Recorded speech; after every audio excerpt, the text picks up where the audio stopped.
ಕಲಬುರಗಿ ನಗರದಲ್ಲಿ ಇದೇ ಏಪ್ರಿಲ್ 29 ಮತ್ತು 30ರಂದು ಅದ್ದೂರಿಯಾಗಿ ಬಸವ ಜಯಂತಿ ಆಚರಣೆಯನ್ನು ಹಮ್ಮಿಕೊಳ್ಳಲಾಗಿದೆ ಎಂದು ಶಾಸಕರು ಹಾಗೂ ಬಸವ ಜಯಂತಿ ಉತ್ಸವ ಸಮಿತಿಯ ಅಧ್ಯಕ್ಷರಾದ ಎಂ.ವೈ. ಪಾಟೀಲ್ ಅವರು ತಿಳಿಸಿದ್ದಾರೆ.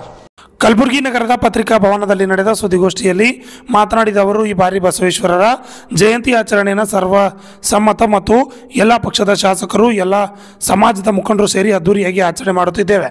ಏಪ್ರಿಲ್ 29ರಂದು ಬಹಿರಂಗ ಸಭೆ ಹಾಗೂ ಏಪ್ರಿಲ್ 30ರಂದು ಬೃಹತ್ ಮೆರವಣಿಗೆ ಕಾರ್ಯಕ್ರಮವನ್ನು ಹಮ್ಮಿಕೊಳ್ಳಲಾಗಿದೆ ಎಂದು ತಿಳಿಸಿದರು. Bureau report, RJ32 Kannada news, Kalaburagi. ಜಿಲ್ಲಾಧ್ಯಕ್ಷರಾದ ಮೋದಿಯವರೇ ಮತ್ತು ಮಾಧ್ಯಮದ ಎಲ್ಲ ನನ್ನ ಆತ್ಮೀಯ ಬಂಧುಗಳೇ, ಈಗಾಗಲೇ ನಮ್ಮ ಮಹಾಸಭಾದ ಅಧ್ಯಕ್ಷರು ಪತ್ರಿಕಾಗೋಷ್ಠಿ ಕರೆದ ಬಗ್ಗೆ ಹೇಳಿದ್ದಾರೆ. ನಾನು ಕೂಡ ತಮ್ಮಲ್ಲಿ ವಿನಂತಿ ಮಾಡುವುದೇನಂತಂದರೆ, ಈ ಏನು ಬಸವ ಜಯಂತಿ ಕಾರ್ಯಕ್ರಮ ಇದೆ, ಇದು ವಿಶಿಷ್ಟವಾಗಿ ಮಾಡಬೇಕು ಅನ್ನೋ ಉದ್ದೇಶದಿಂದ ನಾವು ಈ ಕಾರ್ಯಕ್ರಮವನ್ನು ಹಮ್ಮಿಕೊಂಡಿದ್ದೀವಿ. ತಾವು ಹೇಳ್ಬೋದು, ಇಲ್ಲಿವರೆಗೆ ಮಾಡ್ಕೊಂಡು ಬಂದಿದ್ದೀವಿ, ಇದು ವಿಶಿಷ್ಟ ಅಂತಂದರೆ ಯಾಕೆ ಅನ್ನೋ ಪ್ರಶ್ನೆಯೂ ಬರ್ತಿದೆ. ಇವತ್ತು ನಾವು 12ನೇ ಶತಮಾನದ ಶರಣರ ಮತ್ತು ಬಸವ ಅಭಿಮಾನಿಗಳ ಮತ್ತು ಬಸವೇಶ್ವರರ ನಾವು ಜಯಂತ್ಯೋತ್ಸವ ಪ್ರತಿ ವರ್ಷ ಮಾಡ್ಕೊಂಡು ಬಂದಿದೆ. ಮೊದಲು ನಮಗೆ ಶರಣರ ಚಳವಳಿ ಆದ ಮೇಲೆ, ಬಸವ ಕಲ್ಯಾಣದಲ್ಲಿ ಚಳವಳಿ ಆದ ಮೇಲೆ ಎಲ್ಲರೂ ಶರಣರು ಮತ್ತು ಅಭಿಮಾನಿಗಳು ದಿಕ್ಕಾಪಾಲಾಗಿ ಹೋಗಿ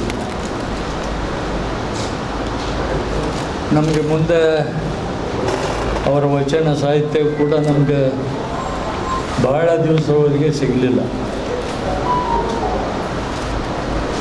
ಅವಾಗ ನಾವು ಬಸವ ಜಯಂತಿ ಆಚರಣೆ ಯಾವ ರೀತಿ ಮಾಡ್ತಿದ್ದೀವಿ ಅನ್ನೋದು, ನಾವು ಚಿಕ್ಕವರಿದ್ದಾಗ ಕೂಡ ಬಸವ ಜಯಂತಿ ಕಾರ್ಯಕ್ರಮ ಮಾಡ್ತಿದ್ವಿ. ಎತ್ತಿನ ಮೆರವಣಿಗೆ ನಡೀತಿತ್ತು. ಆದರೆ ಇವತ್ತು ದಿನ ಕಳೆದಂತೆ ನಮ್ಗೆ ಇವತ್ತು ಶರಣರ ವಚನಗಳು ಸಿಕ್ತು. ಬಸವಣ್ಣನವರ ಏನು ಅನುಭವ ಮಂಟಪದಲ್ಲಿ ಯಾರ್ಯಾರು ಶರಣರಿದ್ದರು, ಯಾವ ತತ್ವದ ಮೇಲೆ ಆ ಅನುಭವ ಮಂಟಪದಲ್ಲಿ ಚಿಂತನೆ ಮಂಥನೆ ಆಗ್ತಿತ್ತು ಅನ್ನೋದು ನಾವು ಎಲ್ಲ ಚರಿತ್ರೆ ಮುಖಾಂತರ ನಾವು ಕಂಡುಕೊಂಡಿದ್ದೀವಿ. ಇವತ್ತು ನಮ್ಗೆ ಸಾಹಿತ್ಯ ಇದೆ, ತತ್ವ ಸಿದ್ಧಾಂತ ಇದೆ, ಮತ್ತು ಕಾಕತಾಳೀಯ ನ್ಯಾಯದಂತೆ ಇವತ್ತು ಏನಾಗಿದೆ ಅಂತಂದರೆ, ಬಸವಣ್ಣನವರ ಮತ್ತು ಶರಣರ ವಚನಗಳನ್ನು ನಾವು ಅವಲೋಕಿಸಿದಾಗ ಡಾಕ್ಟರ್ ಬಾಬಾ ಸಾಹೇಬ್ ಬರೆದಂಥ ಏನು ಸಂವಿಧಾನ, ಅದು ಭಾರತ ಸಂವಿಧಾನ, ಅದು ಎರಡೂ ರೀತಿಯಿಂದ, ಎರಡೂ ಸಂವಿಧಾನ ಮತ್ತು ಬಸವಣ್ಣವರ ಏನು ಕಾಲದಲ್ಲಿರುವಂಥ ಈ ಅನುಭವ ಮಂಟಪದ ಕಾರ್ಯಚಟುವಟಿಕೆಗಳು ನೋಡಿದ್ರೆ ಸಾಮ್ಯತೆ ಕಾಣ್ತದೆ ಅಂಥೇಳಿ ನಾನು ಅಂದ್ಕೊಂಡಿದ್ದೀನಿ. ಆ ಪರಂಪರೆಯನ್ನು ನಾವು ಮುಂದುವರಿಸಬೇಕು. ಯಾಕಂತಂದರೆ ನಮ್ಮ ಸಂವಿಧಾನ ಕೂಡ ನಮ್ಮ ಪವಿತ್ರ ಗ್ರಂಥಿದ್ದಂಗೆ. ಭಾರತೀಯರಿಗೆ ಇದು ಸಂವಿಧಾನ ನಮ್ಮ ಗ್ರಂಥ ಇದ್ದಂಗೆ ಇದೆ. ಮತ್ತು ಬಸವಾದಿ ಶರಣರು ಮಾಡಿದಂಥ ಹೋರಾಟದ ಮುಖಾಂತರ, ಚಳವಳಿ ಮುಖಾಂತರ ಸಮಾಜದ ಪರಿವರ್ತನೆ ಮಾಡುವಂಥ ಕೆಲಸ ಬಸವಾದಿ ಶರಣರು ಮಾಡಿದ್ದು ಅವೆಲ್ಲ ಇವತ್ತು ಸಾಕ್ಷಿಯಾಗಿವೆ. ಇವತ್ತು ಕುಲಕ್ಕೊಬ್ಬ ಶರಣರನ್ನಾಗಿ ಮಾಡಿ ಇವತ್ತು ಸಮಾಜದ ಐಕ್ಯತೆಯನ್ನು ಮತ್ತು ಸ್ವಾಸ್ಥ್ಯತೆಯನ್ನು ಮತ್ತು ಸಮಾನತೆಯನ್ನು ಕಂಡುಕೊಳ್ಳುವಲ್ಲಿ ಅದು ನಮಗೆ ಆ ವಚನ ಗ್ರಂಥಗಳು ಇವತ್ತು ನಮಗೆ ದಾರಿದೀಪ ಆಗಿವೆ ಅನ್ನೋದು ನಾವೆಲ್ಲ ತಿಳ್ಕೋಬೇಕಾಗಿದೆ. ಇವತ್ತು ಯಾಕೆ ವಿಶಿಷ್ಟವಾಗಿ ನೀವು ಇದೆಲ್ಲ ನಾವು ಅವರ ಸಾಹಿತ್ಯದಲ್ಲಿ ಓದ್ತಿದ್ದೀವಿ ಮತ್ತು ಆಚರಣೆಯಲ್ಲಿ ಮಾಡ್ತಾಯಿದ್ದೀವಿ ಅಂತ ಅನ್ಬೋದು. ಆದರೆ ಇತ್ತೀಚಿನ ದಿನಗಳಲ್ಲಿ ವೀರಶೈವ ಲಿಂಗಾಯತ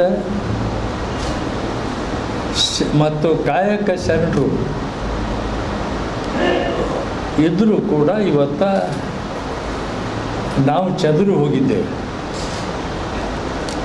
ಯಾಕೆ ಚದುರಿ ಹೋಗಿದ್ದೇವೆ ಅಂತಂದರೆ ಸರ್ಕಾರ ಜನ ಅಭಿವೃದ್ಧಿ ಕೆಲಸಕ್ಕಾಗಿ ಮೀಸಲಾತಿ ಕೊಟ್ಟಿದ್ದರಿಂದ ಇವತ್ತು 3 ಕೋಟಿ ಜನಸಂಖ್ಯೆ ಇರುವ ವೀರಶೈವ ಲಿಂಗಾಯತ ಸಮಾಜ ಇವತ್ತು 60 ಲಕ್ಷಕ್ಕೆ ಬಂದಿದೆ. ಅವರು ನಮ್ಮಿಂದ ದೂರ ಆಗಲಿಕ್ಕೆ ಬೇರೆ ಕಾರಣ ಏನಿಲ್ಲ, ಸವಲತ್ತು ಸಿಗ್ತದೆ ಅಂಥೇಳಿ ಅವರು ಬೇರೆ ಆಗಿಲ್ಲ. ಇನ್ನೂವರೆಗೆ ಲಿಂಗವನ್ನು ಆಯತ್ತ ಮಾಡ್ಕೊತಿದ್ದಾರೆ. ಅವರು ಯಾರು ಲಿಂಗ ಆಯತ್ತ ಮಾಡ್ತಾರೆ ಎಲ್ಲರೂ ಲಿಂಗವಂತರು, ಲಿಂಗಾಯತರು, ವೀರಶೈವರು ಅಂತೇಳಿ ಶರಣರು ಹೇಳಿದ್ದಾರೆ, ಬಸವಣ್ಣವರು ಹೇಳಿದ್ದಾರೆ. ಆ ರೀತಿಯಾಗಿ ಆ ಸಮಾಜ ನಾವು ಒಟ್ಟುಗೂಡಿಸಬೇಕು ಅನ್ನೋದು ನಮ್ಮ ಉದ್ದೇಶದಿಂದ ಇದೊಂದು ಕಲಬುರಗಿಯಿಂದ ಈ ಮ್ಯಾಸೇಜ್ ಎಲ್ಲ ಕಡೆ ಹೋಗಬೇಕು, ಎಲ್ಲ ಜನರಿಗೆ ಮನಕ್ಕೂ ಮುಟ್ಟುವಂಥ ಜನಮನಗಳಲ್ಲಿ ಮುಟ್ಟುವಂಥ ಕೆಲಸ ಆಗಬೇಕು ಅನ್ನೋ ದೃಷ್ಟಿಯಿಂದ ನಾವು ಈ ಅದ್ಧೂರಿಯಾಗಿ ವಿಶಿಷ್ಟಪೂರ್ಣವಾಗಿ ಈ ಏನು ಬಸವ ಜಯಂತಿ ಆಚರಣೆ ಮಾಡಬೇಕು ಅಂತ ಹೇಳಿ ನಾವು ಹಮ್ಮಿಕೊಂಡಿದ್ದೇವೆ.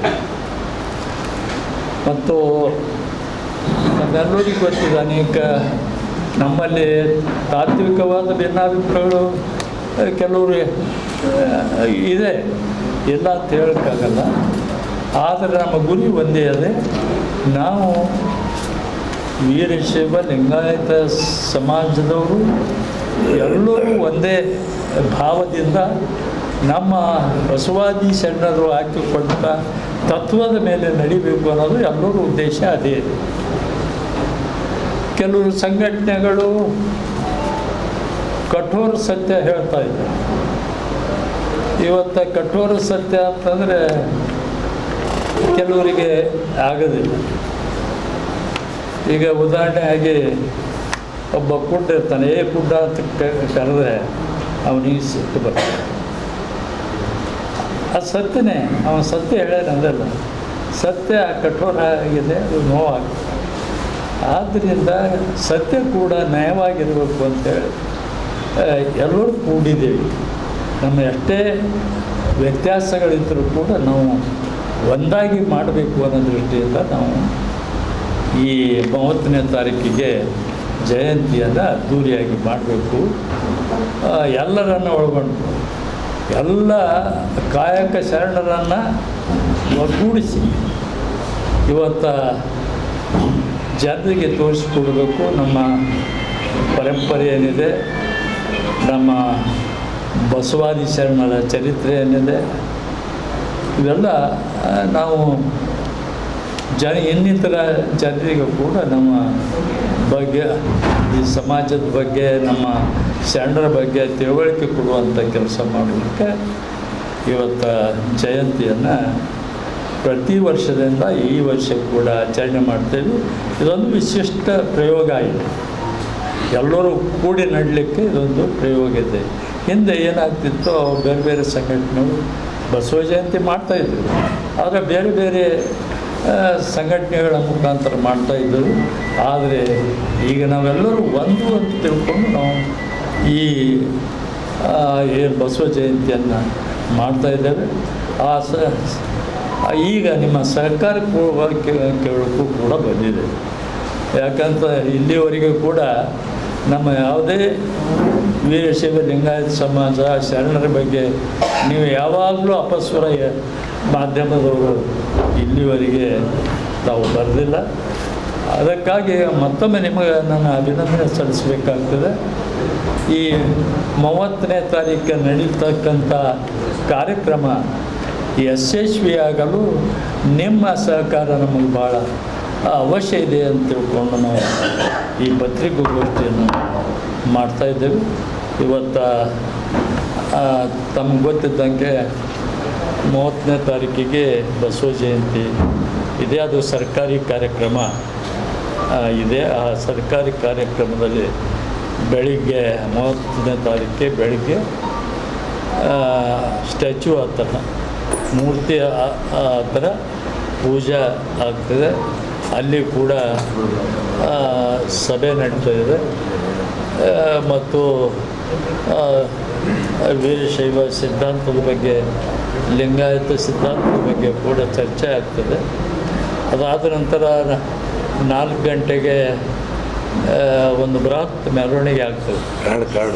ಉಸ್ತುವಾರಿ ನಮ್ಮ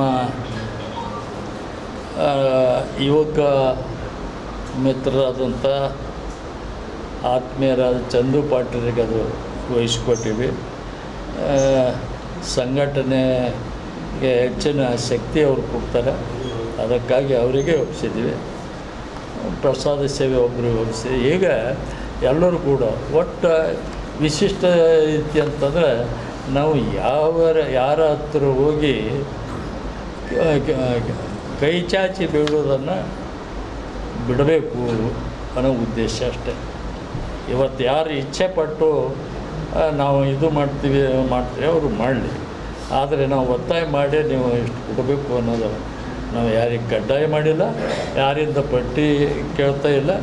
ಇದೊಂದು ವಿಶಿಷ್ಟವಾದಂಥ ಕೆಲಸ ಅಂಥೇಳಿ ನಾನು ಬಯಸಿದ್ದೇನೆ. ಯಾಕಂದರೆ ಎಲ್ಲ ಈ ಜಯಂತಿ ಬಂದ ಕೂಡಲೇ ಪಟ್ಟಿ ವಸೂಲಿಗೆ ಹೋದರೆ, ಅಧಿಕಾರಿ ಬೆಳೆಗೆ ಹೋದರೆ ಅವರು ಅಧಿಕಾರಿಗಳು ಮೋತಿ ತಪ್ಪಿಸಿ ತಿರುಗಾಡ್ತಾರೆ ಮತ್ತು ಕಚೇರಿಯಲ್ಲಿ ಒಬ್ಬರು ಸಿಗೋದಿಲ್ಲ. ಅದಕ್ಕಾಗಿ ಇವೆಲ್ಲ ಆಗಬಾರ್ದು ಅನ್ನೋ ದೃಷ್ಟಿಯಿಂದ ನಾವು ಇದೊಂದು ಹೊಸ ಪ್ರಯೋಗ ಮಾಡಬೇಕು ಅಂಥೇಳಿ ನಾವೆಲ್ಲರೂ ಕೂತ್ಕೊಂಡು ನಾವೆಲ್ಲ ಯಾರು ತಮ್ಮ ಶಕ್ತಿ ಅನುಸಾರವಾಗಿ ಇದಕ್ಕೆ ಸಹಕಾರ ಮಾಡ್ತಾರೆ ಅವರಿಂದ ನಾವು ಪಡೆದಿದ್ದೇವೆ ಮತ್ತು ಭಾಳ ಅದ್ಧೂರಿಯಾಗಿ ಮಾಡ್ತಾಯಿದ್ದೇವೆ. ಆ ದೃಷ್ಟಿಯಿಂದ ಇದೊಂದು ನೂತನವಾದ ಪ್ರಯೋಗ ಆಗಿದೆ. ಇದು ಮುಂದುವರಿಸ್ಕೊಂಡು ಹೋಗಬೇಕು, ಶಾಶ್ವತವಾಗಿ ಇದೊಂದು ಪರಂಪರೆ ಇರಬೇಕು ಅನ್ನೋ ದೃಷ್ಟಿಯಿಂದ ಇದನ್ನು ನಾವು ಮಾಡಿದ್ದೇವೆ. ಆದ್ದರಿಂದ ಮತ್ತು ಈ 29ನೇ ತಾರೀಕಿಗೆ ಅದಕ್ಕೂ ಮುಂಚೆ 27ಕ್ಕೆ ನಮ್ಮ ಯುವಕರು ಕಾರ್ ರ್ಯಾಲಿ ಮಾಡ್ತೀವಿ ಅಂತ ಹೇಳಿದ್ದಾರೆ. ಕಾರ್ ರ್ಯಾಲಿಗೆ ಕೂಡ ನಾವು ಅವ್ರಿಗೆ ಪ್ರೋತ್ಸಾಹ ನೀಡಿದ್ದೇವೆ. ಮತ್ತು 29ರಂದು ನಾವು ನಮ್ಮ ಹೆಣ್ಣುಮಕ್ಕಳು ಬೈಕ್ ರ್ಯಾಲಿ ಮಾಡ್ತೀವಿ ಅಂತ ಹೇಳಿದ್ದಾರೆ. ಬೈಕ್ ರ್ಯಾಲಿ ಮುಗಿಸ್ಕೊಂಡು ನಮ್ಮ 29ನೇ ತಾರೀಕಿಗೆ ನಮ್ಮ ಮೈದಾನದಲ್ಲಿ, ಜಾತ್ರಾ ಮೈದಾನದಲ್ಲಿ ನಾವು ಬೃಹತ್ ಸಭೆ ಅಂದ್ಕೊಂಡಿದ್ದೀವಿ. ವೈಚಾರಿಕ ಸಭೆ ನಾವು ಮಾಡ್ತಾಯಿದ್ದೀವಿ. ಸುಮಾರು 25-30 ಸಾವಿರ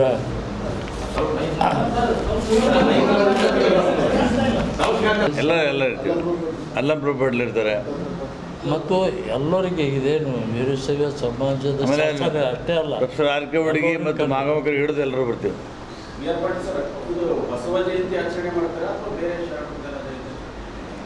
ಇಲ್ಲಿ ಬಸವಣ್ಣ ಅಂದರೆ ಅದು ಅಪೂರ್ಣ ಆಗ್ತದೆ, ಇಡೀ ಶರಣ ಸಮುದಾಯನೇ ಪರಿಪೂರ್ಣ ಆಗ್ತದೆ. ಈಗ ನೀವೆಲ್ಲ ಅಖಿಲ ಭಾರತ ವೀರಶೈವ ಮಹಾಸಭಾ, ಜಾಗತಿಕ ಲಿಂಗಾಯತ ಮಹಾಸಭಾ, ಬಸವ ಸಂಘಟನೆಗಳು ಕೂಡ ಮಾಡಿದ್ದೀವಿ.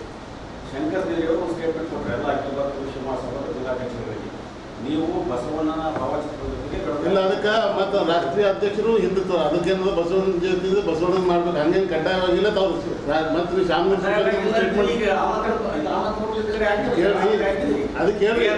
ಕೇಳ್ರಿ ಶಾಮನೂರು ಶಿವಶಂಕರಪ್ಪ ಅವರು ಏನು ಶಂಕರ್ ಬಿದ್ರಿ ಅವ್ರು ಕೊಟ್ಟಿದ್ದು ಮಾತು